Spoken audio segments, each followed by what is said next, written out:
Hey, before this video starts, I just want to talk a little bit about gun control, which is the topic of this video.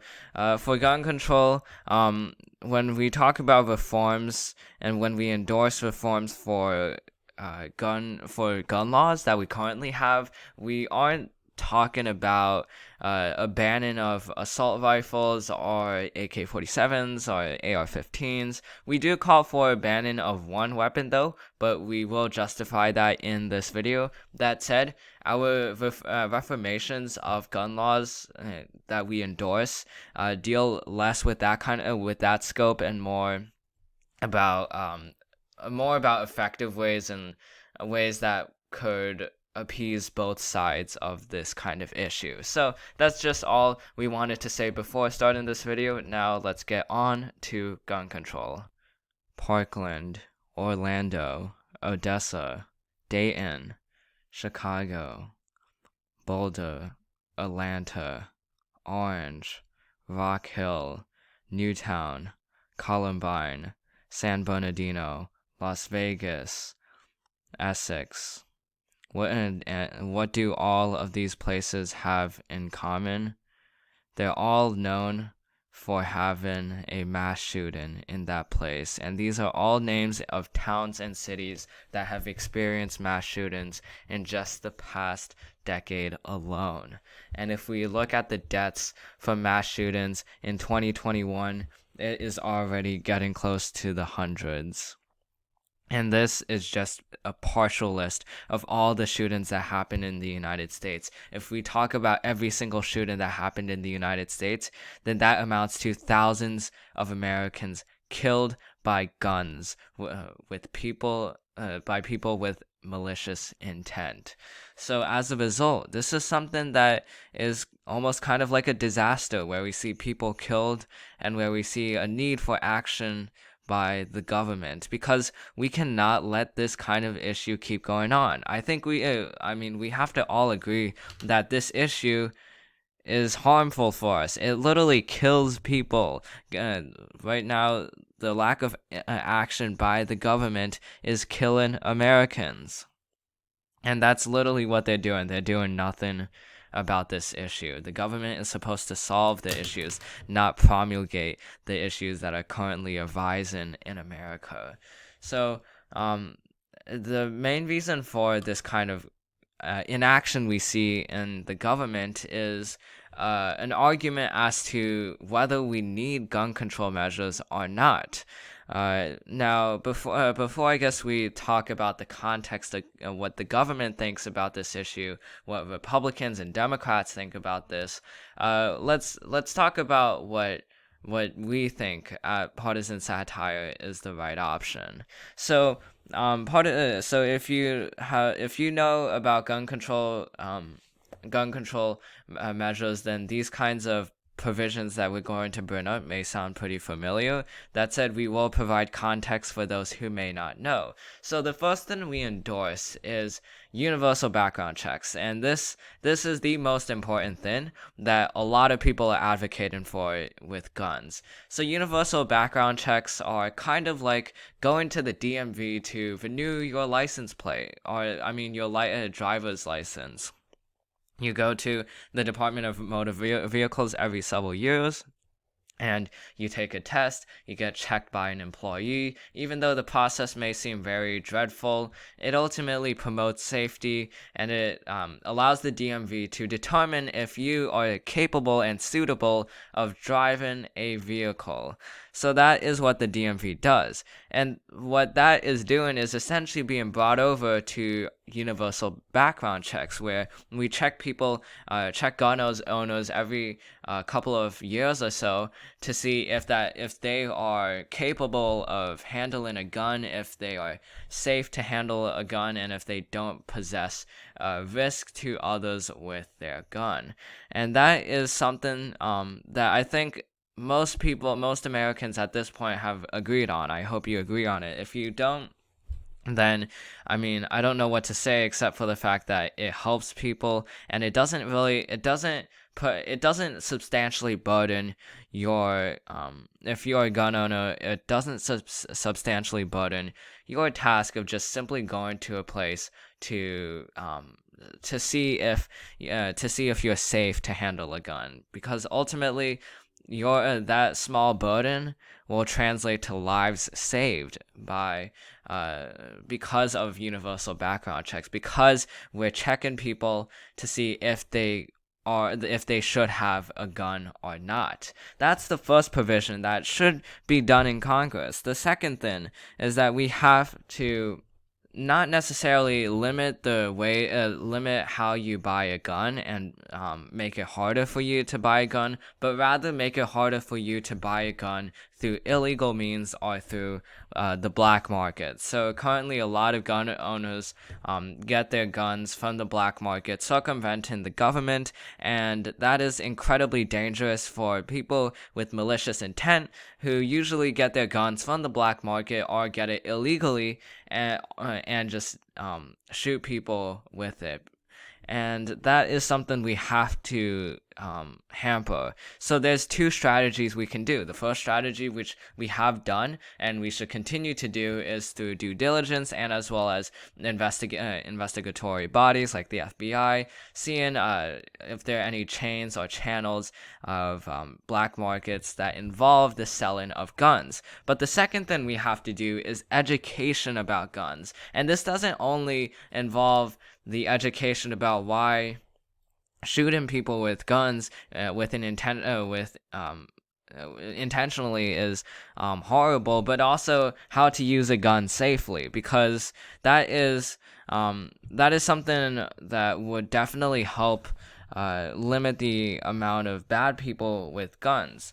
If we teach people the scope of guns and how dangerous it can be, and how we can avoid that, then people are going to avoid it. Education is the best tool we have for stopping anything. It's the best tool it's the best tool literally for everything. I could bring up countless examples about how education helps people, like drunk driving helps people. Education saved a lot of lives.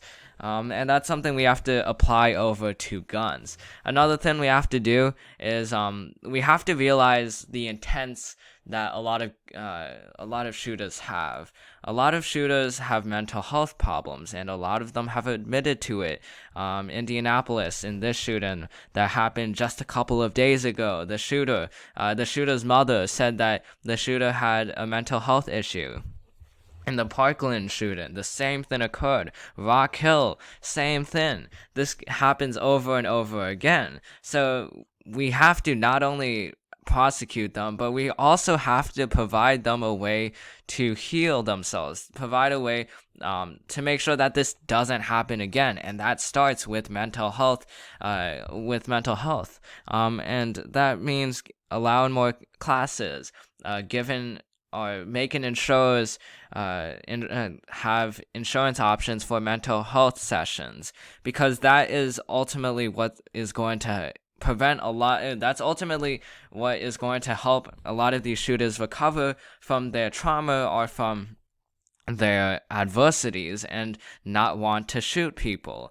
This is also just only growing more and more because of this pandemic. There are a lot of people who are losing their jobs and who are degrading in terms of their mental health, and as a result would want to shoot people. So we have to stop that by giving them the mental health help that they need. So that's the third option. The fourth option, it does involve a banning of a gun, and this involves banning 3D guns and cracking down on 3D guns. Now, this may seem like like a big government inhibiting on gun owners, but 3D printing in terms of guns is incredibly dangerous and can be used for incredibly malicious purposes. And it's very surprising to see that it's only being banned right now. How it hasn't been banned earlier on. Now, the proponents of gun 3D printing guns say that this is a way to exercise your Second Amendment rights. Well, and to that, I'd say the logic of that is incredibly flawed because there are always scopes to amendments. An amendment is always there's always exceptions to it, and that involves national security. That involves literally the safety and the welfare of other well-beings. Say, for example, that I mean, there are examples where things are banned because of how it can pose a dangerous risk to other individuals, and thus banning 3D guns is an example of inhibiting that kind of dangerousness. Now, the other thing with banning a 3D gun, specifically speaking, is that it doesn't really harm anyone's culture. We see a lot of lawmakers today, especially progressive Democrats, saying that we should be banning AR-15s as well as AK-47s, and as well as most types of automatic rifles. Now, that would seem like a good option in their states, which are usually urban areas where where any type of gun would pose a dangerous risk to a wide range of people. But for a lot of rural states, they rely on guns for recreational hunting and as well as hunting in general. So that is not an option that we endorse, and we are actually against that because banning guns is like banning a culture. It's disintegrating a culture. It's like saying that we have to ban Texas barbecue because the cows that produce barbecue for Texas produces a lot of greenhouse gases, and thus we have to remove them.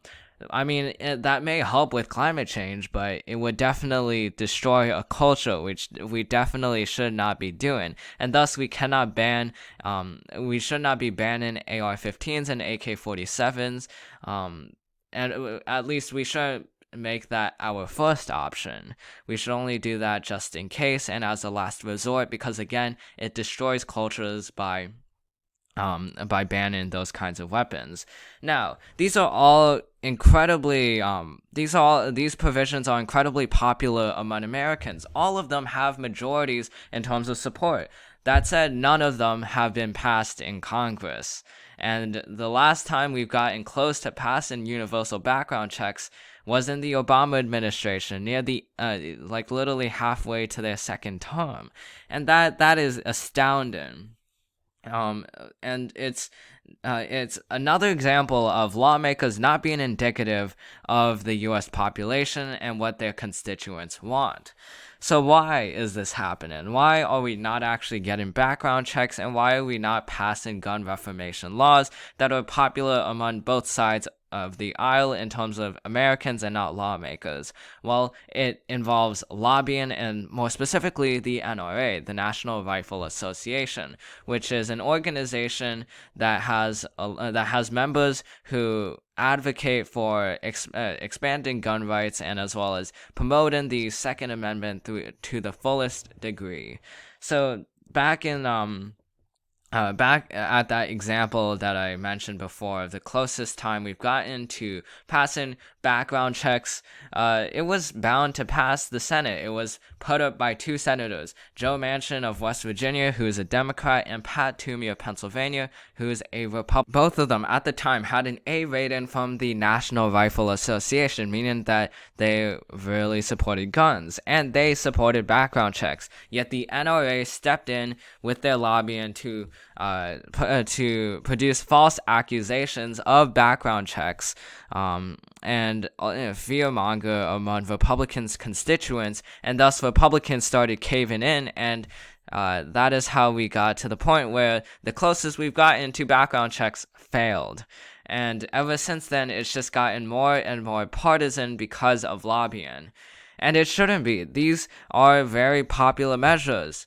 Yet the NRA, unfortunately, is the main inhibitor of progress for Americans and main inhibitor for justice for the thousands of people who are suffering because of their family relative or because of their friend had died due to gun attack. So how can you help? Well, it involves calling your lawmaker, demanding for more action and more talk on this issue.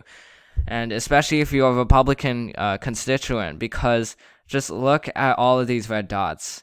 It is way too many, and by passing background checks, we can limit these red dots. And that is the end of this video. This video is now adjourned.